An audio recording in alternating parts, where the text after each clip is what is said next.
Good morning friends, তোমরা সবাই কেমন আছো? আশা করি সবাই ভালো আছো। তো আবারও চলে এসেছি আমি আরেকটা নতুন ব্লগ নিয়ে। তো দেখো সকাল সকাল তোমাদের সঙ্গে দেখা হচ্ছে, এখন বাজছে 8টা। আর দেখো এখানে একটা পাখি আমার ঘরে এসে দেখো দানা খাচ্ছে। এই পাখিটা সব সময় আসে, রোজই আসে। আর সোম তো দেখে ভীষণ খুশি হয়ে যায় এই পাখিটাকে দেখে। তো সোম এখন ঘুমোচ্ছে, তাই তাই পাখিটাকে আর দেখতে পাচ্ছে না। তো দেখো পাখিটা কি সুন্দর করে টুকটুক করে চাল খাচ্ছে আর ঘুরছে। এটাকে দেখে আমার ভীষণ ভালো লাগে। এটা রোজ আসে ঘরের ভিতরে ঘুরবে, একদম উপরে ঘরের চারদিকে এটা ঘুরে। এটা তো ছোট্ট কবুতরের বাচ্চা মনে হয় আমার। তো তোমাদের কি মনে হয় আমাকে অবশ্যই বলবে।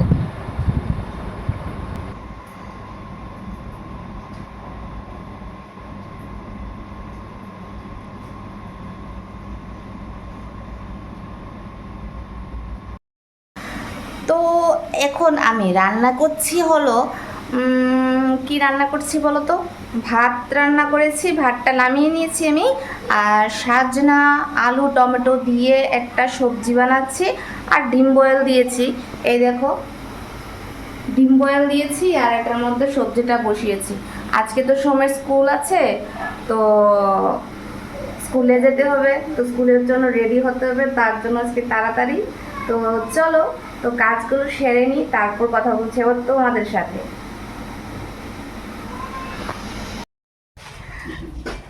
যাচ্ছি দোকানে।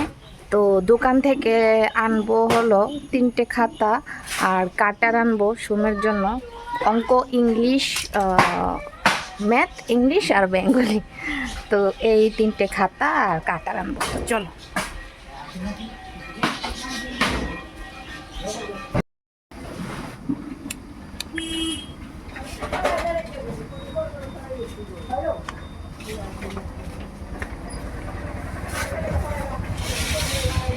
অঙ্ক, ইংলিশ, বাংলা।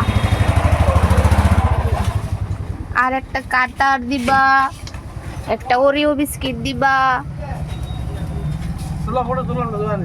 ফটো তুলছি না দিন, ফটো না তো আমি ব্লগ করতেছি। ব্লগ করে দিই কাগল খান অর্ডার অন থাকে।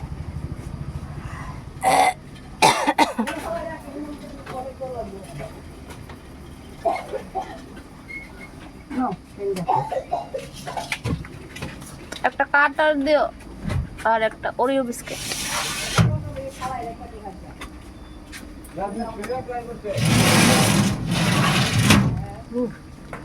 অনের পেন্সিল দিয়ে আঁকবই না বাবা কাটার কাটার কাটা কালো দিব না দিব। ঠিক আছে। আর ওরিও বিস্কিট। নাও নাও। 60, 70, 75 চলো। ঠিক আছে।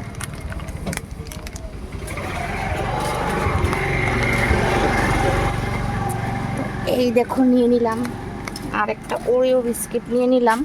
তো চলো এখন বাড়িতে যাওয়া যাক। সোমকে না বলে এসেছি, যদি সোমকে বলতাম তাহলে তো সোম পাগল হয়ে যেত আসার জন্য। আর কান্নাকাটি তো থাকতো, একটা স্কুলে যাব না করে কান্নাকাটি করতো।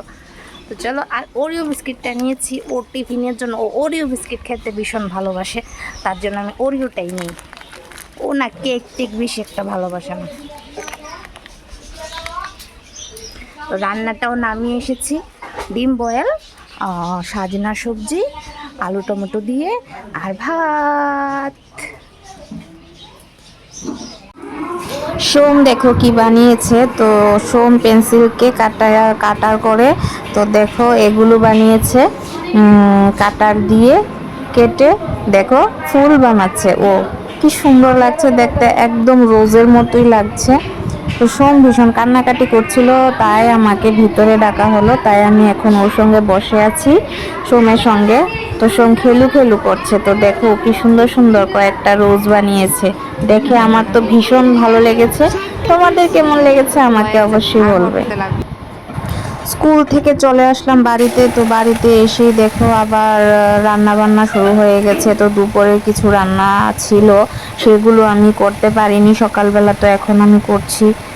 তো এখন আমি এগুলোকে সেরে তারপর আরও বাদ বাকি আছে যা আছে তা করব। তো আমার সঙ্গে থাকো, দেখতে থাকো।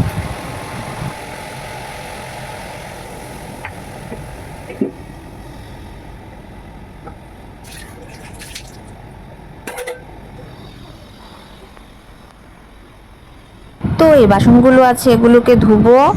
দেখো গরমে আমি শেষ। তো দেখো এখানে আলু ভাজি হয়ে গেছে, শুকনো লঙ্কা ভাজিও করে নিয়েছি, মার ফেভারেট, আমারও ভীষণ ফেভারেট, খুব ভালো লাগে খেতে। তো আলু ভাজিটা তো করে নিলাম, তো একটা ভাবলাম মাছ ভাজি করে নিই, তো তার মাছটা ভাজি করছি। তো সন্ধ্যাবেলা দেখো এখন বাবা দোকান থেকে চালের বস্তা নিয়ে এসছে, তো চালের বস্তাটাকে নিয়ে আসবো বাবার সঙ্গে, দেখো কারণ বাবা তো একা আনতে পারছে না, তো তার জন্য হেল্প করছি। তো দেখো আমি রাত্রে রান্না বসিয়ে দিয়েছি, তো চা টিফিন সব কিছু হয়ে গেছে। তো এখন আমি ভাত রান্না করব, আর রান্না করব পনির রান্না করব। আর কি রান্না করব চলো দেখাবো তোমাদেরকে, আমি কথা না বলে দেখাবো। তো আগে চালটা দিয়ে নিই, তারপর দেখাচ্ছি যে কি রান্না করছি।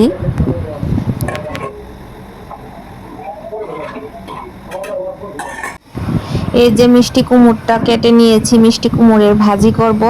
আলু কেটে নিয়েছি টুকরো টুকরো করে, আর দেখো টমেটো কেটে নিয়েছি টুকরো টুকরো করে। তো পনিরটা বের করে নিয়েছি, তো বুঝতেই পারছো পনির রান্না করব, মিষ্টি কুমড় ভাজি রান্না করব। এই দেখো আদা কাঁচা লঙ্কা সব নিয়ে নিয়েছি, সব কিছু একদম রেডি, এখন জাস্ট বসিয়ে দেব। আর মার দেখো প্রেশারটা বেড়ে গেছে, তার জন্য বাবা প্রেশারটা চেক করছে। মার তো হাই প্রেশারের প্রবলেম, তো ঘরেই প্রেশারের মেশিন থাকে, সবসময় প্রেশারটা চেক করা হয়। আর সবার ঘরে প্রেশারের মেশিন থাকাটা দরকার আমার মতে, কারণ একটা থাকলে ভালো। তো মা বলছে পনির দিয়ে ভাত খাবে না, তো মিষ্টি কুমড়ো খাবে না। তো ঝিঙ্গে ছিল, তো ভাবলাম যে ঝিঙ্গের বড়া করে নিই, তো তার জন্য ঝিঙ্গেটাকে ছুলাচ্ছি। তো ঝিঙ্গাটা ছুলিয়ে তারপর ঝিঙ্গাটাকে বেসন দিয়ে কর্নফ্লাওয়ার দিয়ে সব কিছু দিয়ে সুজি দিয়ে এটাকে আমি বড়া করে নেব। তো মা ভাত খেতে পারবে, খাই একটু, একদম অল্প পরিমাণে, বাচ্চাদের থেকেও অল্প পরিমাণে ভাত খায়। তো ভাবলাম যে না, আমাদের জন্য তরকারি করলাম, ভাজি করলাম, তো মা কি দিয়ে খাবে, তো মার জন্য বড়াটা করে নিই। বড়া দিয়ে মা বড়া, ঝিঙ্গে বড়া ভীষণ ভালোবাসে, তো ঝিঙ্গে বড়া দিয়ে ভাতটা খেতে পারবে।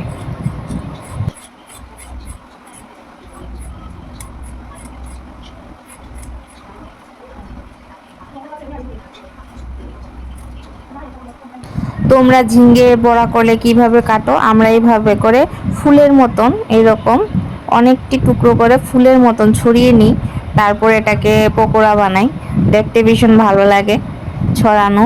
তো তোমরা কিভাবে করো আমাকে অবশ্যই বলবে।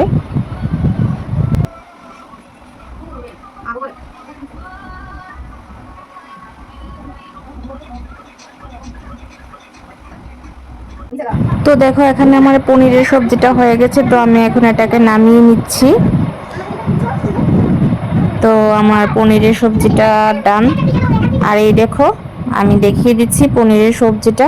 পনির আমার আমার ছেলের বাবার ভীষণ ফেভারিট, শুধু মা ভালোবাসে না। আর এখন ঝিঙ্গে বড়াটার জন্য দেখো নিয়ে নিয়েছি কর্নফ্লাওয়ার, বেসন, হলুদ, সুজি, লঙ্কা গুঁড়ো সব কিছু নিয়ে নিয়েছি, চালের গুঁড়ো। তো এগুলো দিয়ে এখন আমি বড়াটা করে নেব।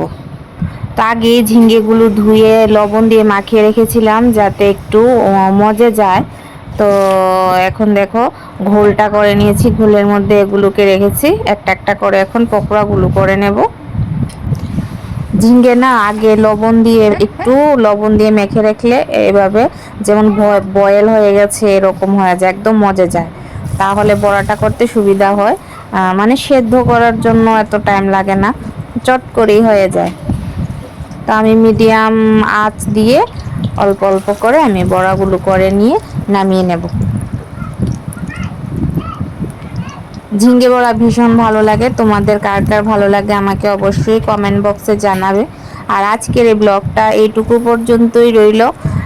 দেখা হচ্ছে পরবর্তী নেক্সট ব্লগে। তোমরা ভালো থেকো, সুস্থ থেকো, আর অবশ্যই আমাকে বলবে যে আমার ব্লগগুলো তোমাদের কীরকম লাগছে। আমি রেগুলার ব্লগ দেওয়ার চেষ্টা করব আর করছি। তো আজকের জন্য এইটুকু পর্যন্তই, টাটা।